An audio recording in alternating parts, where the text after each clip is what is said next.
Hey everyone, so this is the Samsung Galaxy S24 Ultra's review in 2025. How good of a phone this is and why you should go for this phone over anything in the market. Because let me tell you the first thing you need to look at, the price. It's currently sitting at like 800 bucks or so in most markets. Whereas the S25 Ultra, the new generation or successor of this phone, is currently selling at what, $1,000 plus? Now, if you compare both these phones, then you will see that this phone is 98% of that phone, yet it's selling at a much cheaper price. So first and foremost thing is the display. I'm going to talk about the display because this is probably the highlight of this phone. Like, this phone came with the anti-reflective coating that is so impressive. It does reduce the reflections by a lot. Samsung has done some magic in it. Even though I'm coming from S22 Ultra, I think selling that phone wasn't the best idea for me. I will never sell another phone. But if I tell you that it's a total overhaul in terms of display, that it isn't. Because just like the S22 Ultra, it still does have a 1440p display, about 500 ppi density, so it's crispy. It still has the 220Hz LTPO display. The color reproduction, everything feels similar. So it's not like a drastically different thing. And yeah, the 120Hz is more active here because the efficient chip, the S22 Ultra sometimes used to do the wrong things here and there. But hey, the thing is, this phone display isn't a huge upgrade, except in two key areas. One, I already told you, the anti-reflective coating. The second thing is the brightness output. Now, it's 2600 nits versus 1750 on the S22 Ultra, so it is visibly not that much different, but it stays on because of the chipset. It does stay to that higher brightness side for a very long time under direct sunlight. Even if it does get hot, like 47 degrees, what I noticed it once, I probably have to update the phones to the most latest updates available for this phone. But you know what, Samsung, the green lines, the updates thing, that's not something that I want to deal with this phone. So let's talk about the design a little bit. It still does have the square shaped design, so it's very unique in the market. Like S25 Ultra kind of has this kind of corners. I do have used that phone for a little amount of time, but I don't like that. I mean, that phone is also very light, 218 grams. This is 232 grams. So because of the weight distribution, it's actually a very premium heft feeling. Like, yeah, you might say lighter is better, but not all the time. Sometimes it feels like a toy, and that's not a good thing. You're paying so much money. You want that premium feel to it. The thickness is mostly similar, 8.2 millimeters of that phone versus 8.6. I mean, like, I don't see it's to be that thin because of this side is somewhat of a flatter design compared to the S22 Ultra. Now, it does have a flat screen. I did complain about the curvy screen on the S22 Ultra, so that's another thing that is a very big upgrade for me. I have finally a screen protector on this device. You probably can see it. I applied it in a way that the bezel doesn't seem thicker anymore, so you can see how thin bezels are there, and they are all symmetrical, by the way. If you go here or anywhere, they're all symmetrical, so that's another great thing.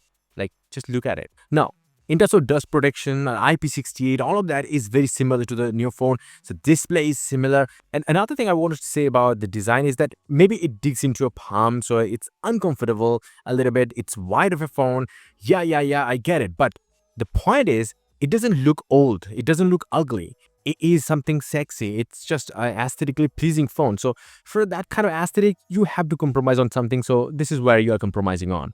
The display had one big problem, the graininess, but that still is inside the S25 Ultra. So I don't know why Samsung is doing it.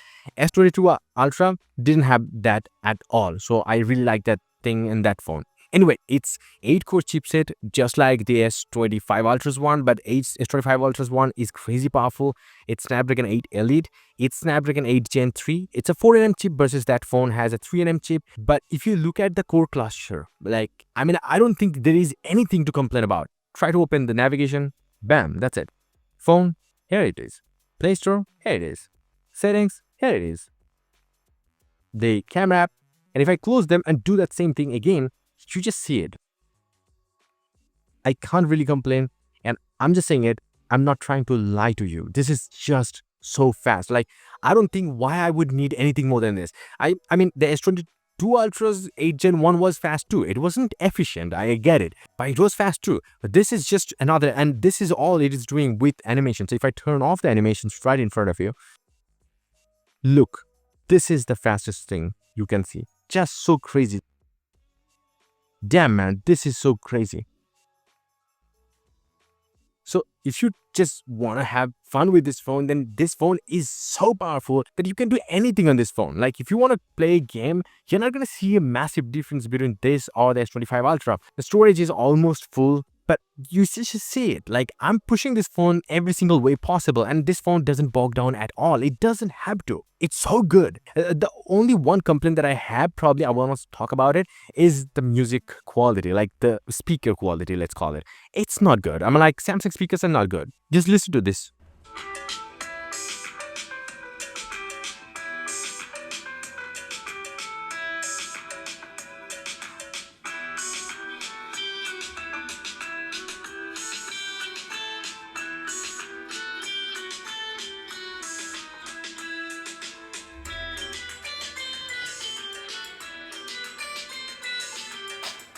You just saw it, right? It's good. It's in terms of loudness, I like it.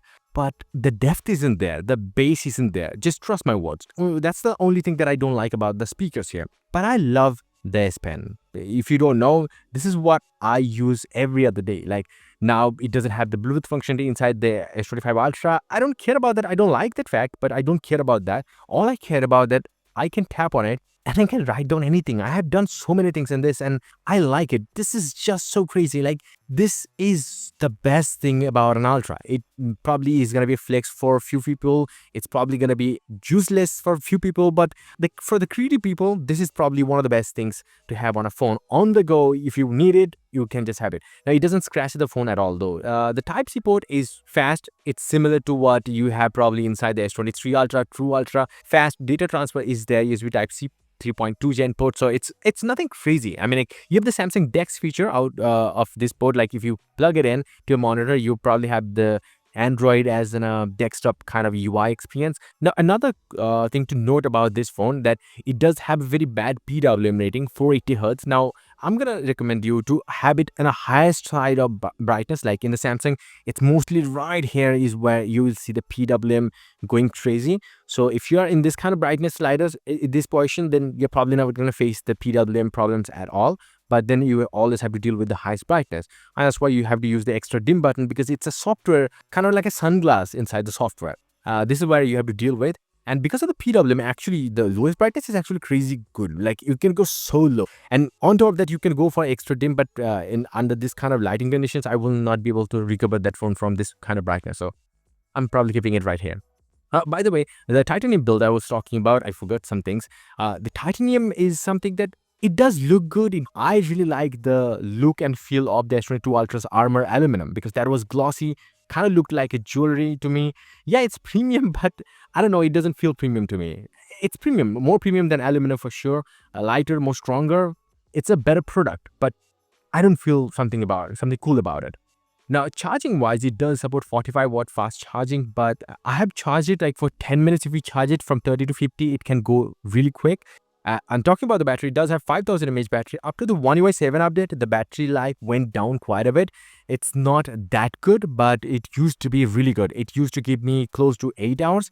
Nowadays, it's probably giving much less than that, but not as bad as the S22 Ultra for sure. I mean, just look at this. I'm doing the video right now in front of you. Like it did have 12%. Now it does have 8% at this point. And I'm doing it with the high brightness, continuously using it. So, and it still does show me that I have still 2 hours, 7 minutes left with 8%. Don't trust that, but probably still will give me an hour for sure.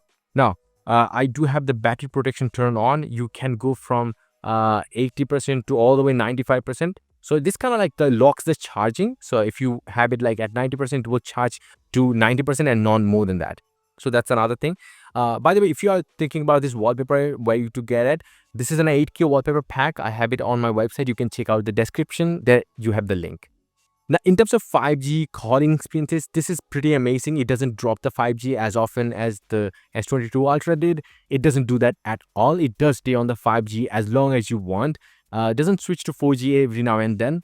And if you're talking about the call quality, that has been great. The call assistant is there. Now, in terms of heating though, I will show you something. This is still running at 37 degrees, but it still doesn't go that high. Like if it would have been the S22 Ultra, it probably would have reached to 43, 44 at this point.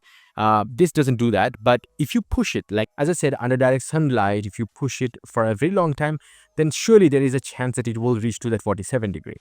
Now let's talk about the big thing, the cameras. The cameras are probably the best things about it. This does have a 12 megapixel ultra wide angle camera. It's not the 48 megapixel or 50 megapixel.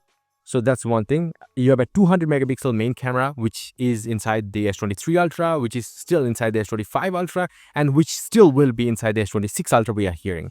And then there is the 5x camera, a 50 megapixel camera that can do sensor crop to do the 10x. I will come back to the weaker part of it. This is one of them. And this is the 10 megapixel 3x camera directly from S21 Ultra. Has been continuously in this kind of phones, even inside the S25 Ultra. Let me share my experience. This is the laser autofocus system. The 200 megapixel camera in terms of depth, details, amazing, like uncomparable. This is so good. Like if you take a full 200 megapixel photo, amazing. Now in the camera experience, I would say the camera UI has changed so much and it's so handy, so cool. It's probably one of the best. I'm going to switch to 3x4 aspect ratio. In 200 megapixel mode, you can take a 10 megapixel photo too, 10x photo too. You can do same thing with the 5x and you can do the same thing with the 3x. Like this is a 3x camera taking a 200 megapixel photo. It does take time though sometimes. And this 1x camera. It's taken by the 3x camera, but it's a 200 megapixel photo. Same for the 5x camera, 200 megapixel. At 10x, using the 5x camera, 200 megapixel. And the main camera will definitely do 200 megapixels. So it can take 200 megapixel photos even at 10x. That's crazy. Now the phone is getting warmer. I will show you the temperature right here. It's now at 40 degrees because the very low battery and I'm pushing the phone here. Now in the video department, I will show you something else. In the video department, you can turn on the log video recording. Yes, you can take log videos even on the ultra wide angle camera with the 5x camera at the 10x mode, 3x, 2, and 1. The 2x is actually sensor cropping inside the 1x camera. You can also take HD at 10 plus videos and you can take 8K 60 fps 30 fps videos, 8K 30 fps videos on the 1x and the 5x camera, not the 3x camera. But you also have the pro video recording here, but the pro experience here doesn't look that well. This kind of experiences kind of doesn't look that good. I mean, like you have so many things. You can have this is crazy good. It automatically focuses like the Sony systems. So this is how the camera experience is in terms of the camera UI and everything. You can have portrait video. The portrait video isn't good all the time. If you have complex subject right like this, it might not be the best thing, but it's still not the bad or worse. But if you have a subject like this, then the portrait video will be amazing. Like the video is still in 4K, but you can take videos like this. Like for phones and all these things, this is amazing. But for a complex subject like this, it might be a little bit finicky. Then there is a dual recording mode you can have in like pop-up view. Then there is so many other modes. The expert RAW is there, so you can take some crazy RAW photos. But it also is using another different app. It's amazing. Like you can do so many things here. Like you can take 24 megapixel photo, you can take 50 megapixel photo, you can take RAW and JPEG photos at the same time. So many things. So I mean, like this is what I love about Samsung. Like so many flexibilities in terms of video quality. I mean, you can take videos like these too. So I mean, like that's the craziest part of it. The 10x camera, the 5x camera here, maybe not the most impressive thing for me. I think it still can take videos like this, and that's the coolest part of it.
and now it's at 1% battery. So the battery life is right in front of you, like 11 hours and 35 minutes in total.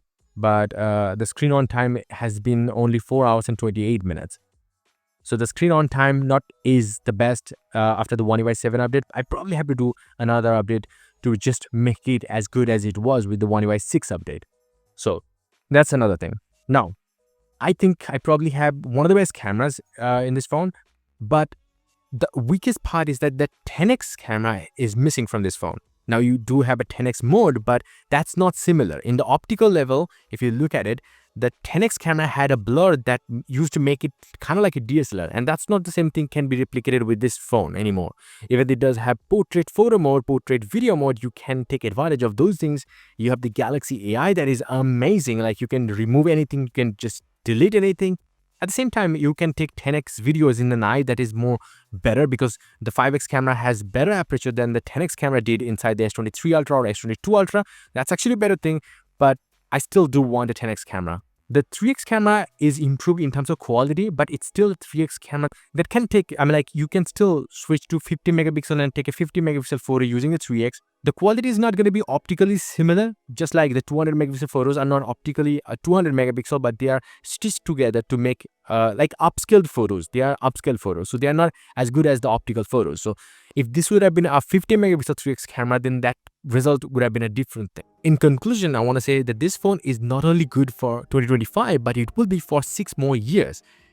Because Samsung will support the software for 6 more years. That's crazy. But what is crazier is that the chipset is so powerful. Maybe it's not as powerful as the 8 Elite for sure, but it's so good that I don't think you will ever complain in Android at all. Plus, if you look at it, it does have the handsome look. It does have all the build quality materials. It does have a premium screen. It does have premium cameras. Maybe the 10x camera is something that you're gonna miss out on if you are coming from the S23 Ultra or S22 Ultra. But other than that, it does have every upgrade that you probably need if you're coming from S23 Ultra or S22 Ultra. And if you're coming from some other company's phones, then you're probably gonna be one of the best phones in the market to buy. Let me know about your thoughts in the comment section below. If you are using this phone, what's your experiences are right now with the newer software update? If you feel like you need some really cool wallpapers for your devices, whether it's a tablet or a smartphone or even a laptop, well, I have some crazy cool 8K wallpapers, stunning designs, and amazing colors. Visit my website, joindavid.com, link down below. And until the next one, bye and take care.